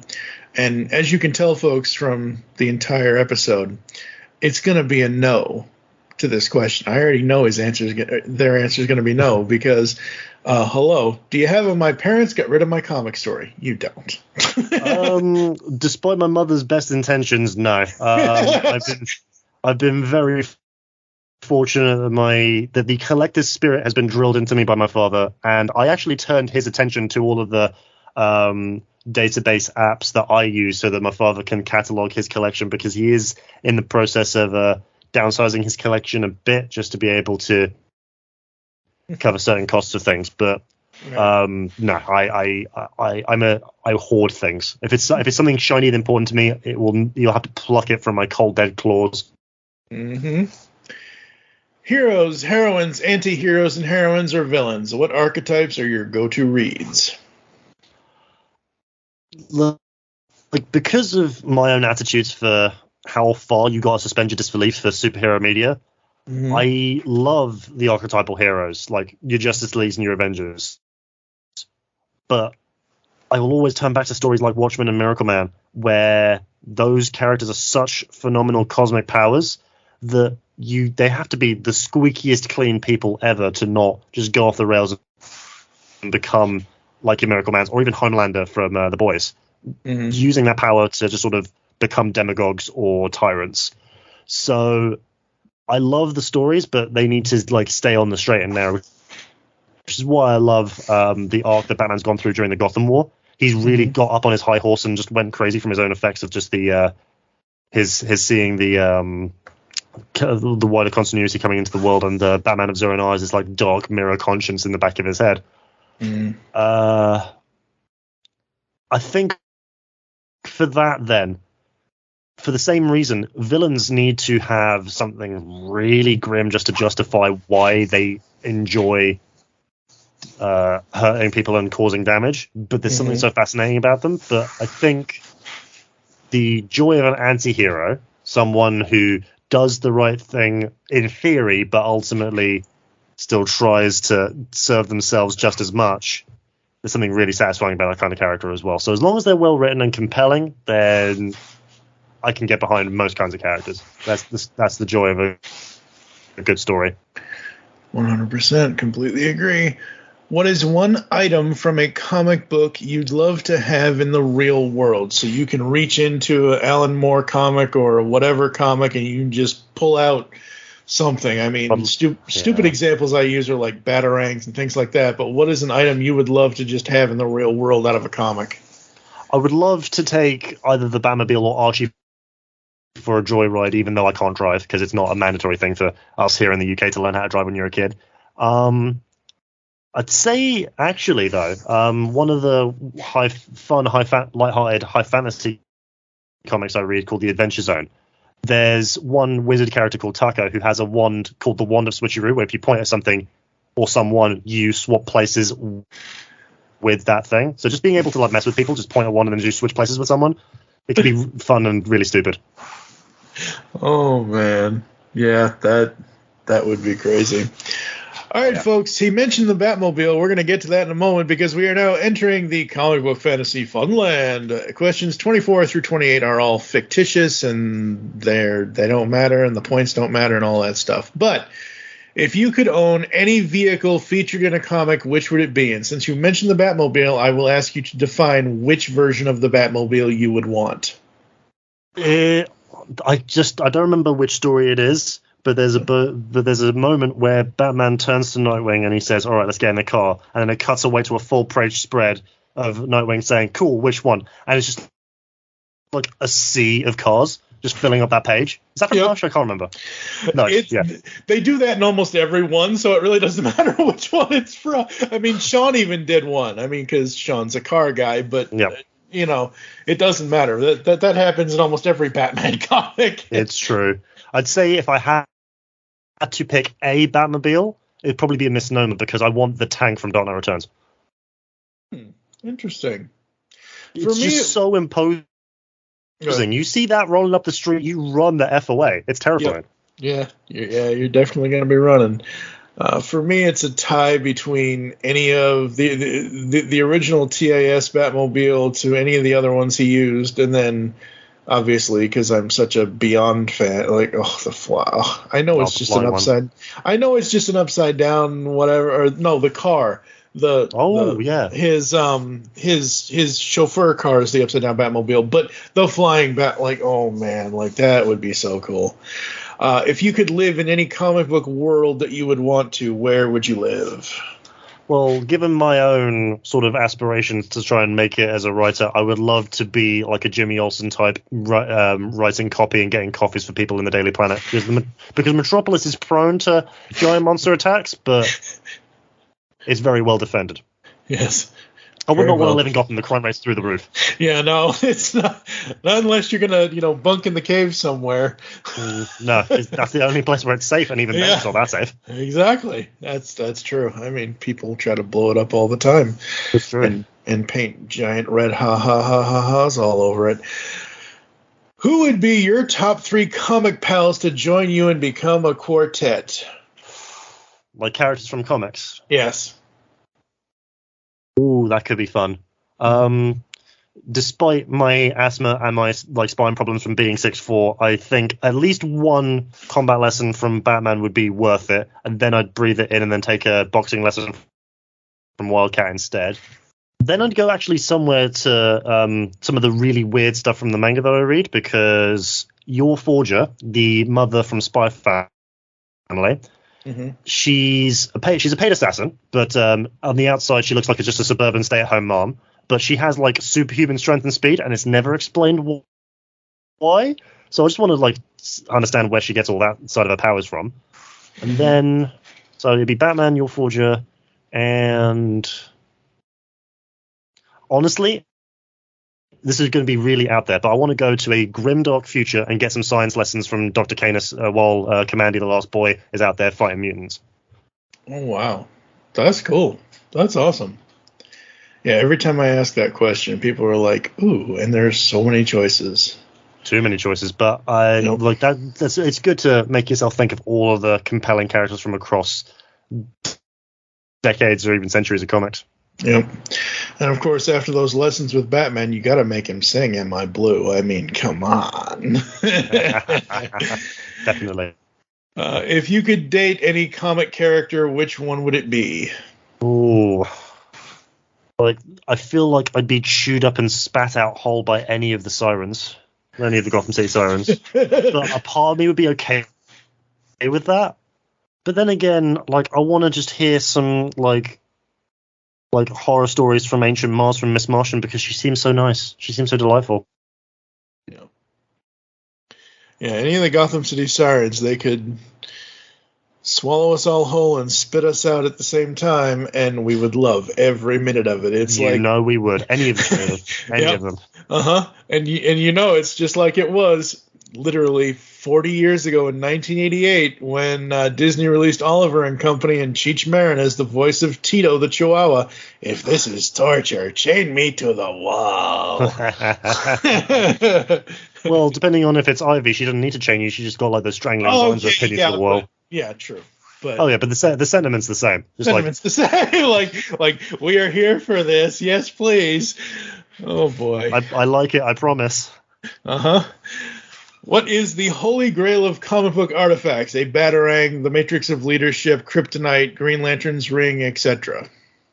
Well, all of those are really strong picks. I'd say another good one would be specifically the sword Excalibur from Stonehenge that I was telling you about, because it's not really a sword. It's a long strip of metal that's shaped into a sword, but it's actually the helm of Merlin's spaceship. Interesting. I think another great one would probably be like a soda cans full of Lazarus Pit juice. Why would you want that? Oh, I don't understand that. Because, what is that stuff actually doing if it's bringing people back from the dead? That stuff is scary. Yeah, very. That's why I'm like, no, stay away. Give me 6 feet, please. Let Roz take his baths anyway. Yeah. All right, folks, we are exiting the comic book fantasy funland. Final 2 questions. If you could create any comic storyline in any company, any medium, what would you want to create and what characters would you want to create it with? So basically, DC gives you the keys to the kingdom and says there's no limits. At the very least, I'd love to get another retelling of that Justice League story where we got the main roster of the Justice League going to that future vision to see that, a young Bruce Wayne teaming up with Terry McGinnis. Yes. But I think for me, I would go to it'd be so good just to see so you're the future. Okay, I respect that. But at the very least, I would go back to the fine people at Boom Studios, because we know that they can handle high fantasy and pretty much any storyline. Boom are an excellent spot right now. But I would tell them to pay the attention to a different card game that I play a lot of, because nobody knows the story behind Flesh and Blood. Just tell them to go and talk to those lovely, charming New Zealander types, and just to get more gritty, more dark, and really tell stories that no one would ever expect to see. But then again, that would just be me. I have so many independent stories that I would want to just go back in time to pitch to 2000 AD. Yeah, 100%. That's awesome. That's great. All right. right, final question. What is one piece of advice you would give the comics reading fandom in general? Talk less, read more. You heard it here first, folks. All right, we're going to go to a quick ad break. You're going to hear some ads, some other stuff. We're going to come back to get Adam's promotional stuff out of the way, and then we'll close the show right after this. Hi, everyone. I'm here to tell you about the DC Comics News Podcast. Here every week to talk everything DC. Movies, TV, comics, and everything in between. But don't just take my word for it. Here are a couple of our sponsors. Listen to the DC Comics News Podcast. It's audio justice. No. It's audio chaos. These wackos are crazier than I am.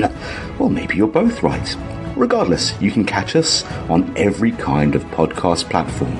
Apple Podcasts, Google Play, Spotify, Stitcher, and everywhere you find great podcasts. So, can I go now? Let him go. He did everything you asked.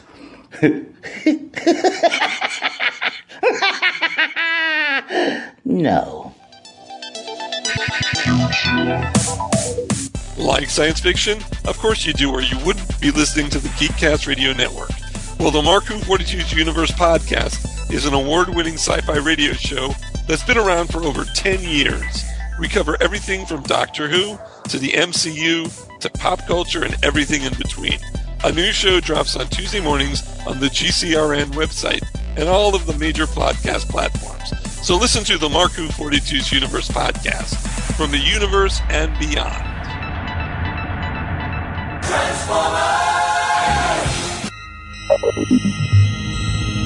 You are receiving a transmission from the Rod Pod. Upload pending. Stand by for soundtrack transfer. I am Maggie. And I am John. And we are trapped, hurtling through space in a ship shaped like Rodimus's head. The ship, for reasons we haven't been able to determine, contains the entire run of the IDW Transformers Phase 2 comic, which chronicle the events following the end of the war between the Autobots and Decepticons. So we figure we may as well read them all in order and report our findings to you. Stand by. Stand by. Upload complete. Now.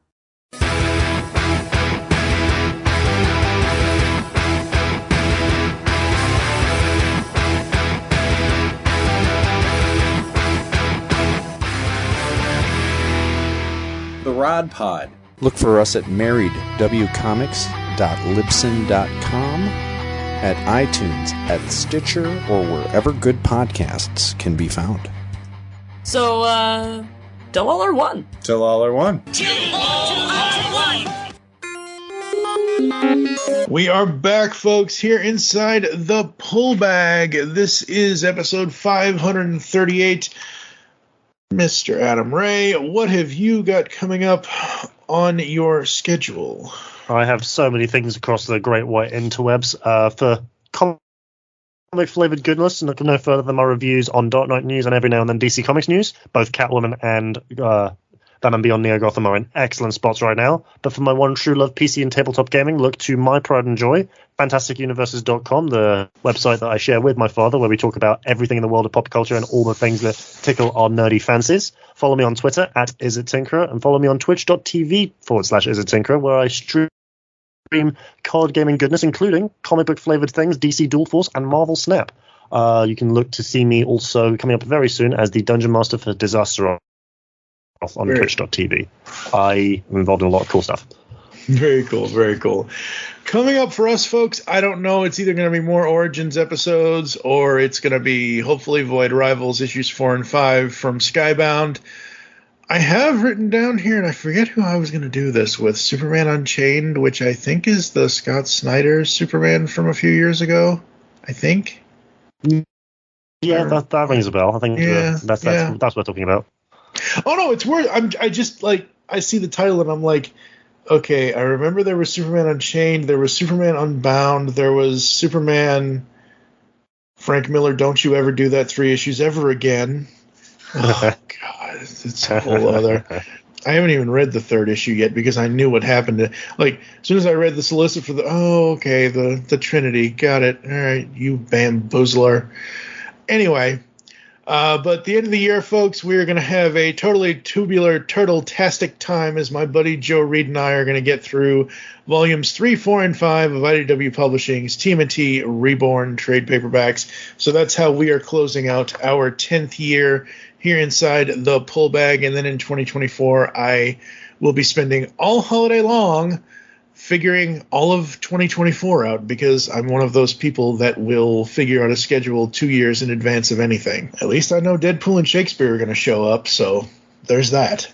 All right, folks, thank you for joining us here inside the Pull Bag. If you'd like to get in contact with us to leave feedback for the show, there are several ways to do so. Visit the website, geekcastradio.com, where you can listen to and comment on all of our content. Send us email to feedback@geekcastradio.com. Here are all the ways you can listen to us nowadays. Apple and Google Podcasts. Leave us reviews, please. Spotify and any other podcasting client you choose to use. Follow us on X, because apparently Elon just had to give that to us, you moron. It doesn't matter. He changed it. It doesn't freaking matter to me. I've been on there since July of 2008. I'll go down with the ship. I don't care. And like the ship is going down. Yeah, I know it is. And like I said in a more recent episode of a podcast that probably hasn't been released yet, I curate my social media so I don't see any of the dumbassery and the stupidness and the yeah, I keep apprised of things, but I don't want to see all the drama really, I don't need to wake up and see people arguing over the fact that, oh, Batman's cape should be this color. No, it should be this color. Shut up. Yeah, that's what I meant when comics fans need to talk less, because everyone, that's the side of that social media discourse. Everyone thinks that because they have a platform, they have an opinion, but we don't need to hear your opinion. Trust the creators who have been chosen to create this kind of content. Trust them. Leave them alone. Yep. And that's why I said I don't know what to do. I don't know what to think about. That's my opinion. I don't know what to do or what to think about the Madam Web movie, because I'm dumbfounded. So we are on X. It's at Geekcast Radio for the network, at the Pull Bag for the show. I am at TFG and Mike. You can also find us on Facebook, facebook.com/Geekcast Radio Network, and the Pull Bag. Join us next time when we will be doing something at this point. I don't know yet. I'm waiting. Like I said, it's either going to be an Origins episode, or it's going to be that Void Rivals issue, or it's going to be something else. I have no idea. So for now, I am TFG and Mike with Adam Ray. Thank you very much. As always, make your greatest game to comics, and we will catch you next time. Mr. Wayne? Mr. Wayne! Terry, you're hurt. Just groggy. Who did this? It was me.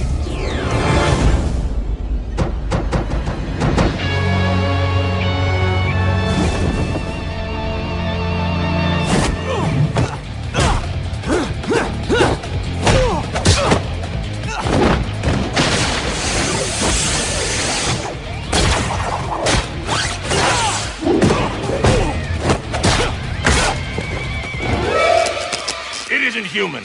Destroy it! Way ahead of you. Batmobile! Ignition. Sorry, pal, but you're history. Who sent that thing? It didn't say. Whoever it was, they didn't stop at one.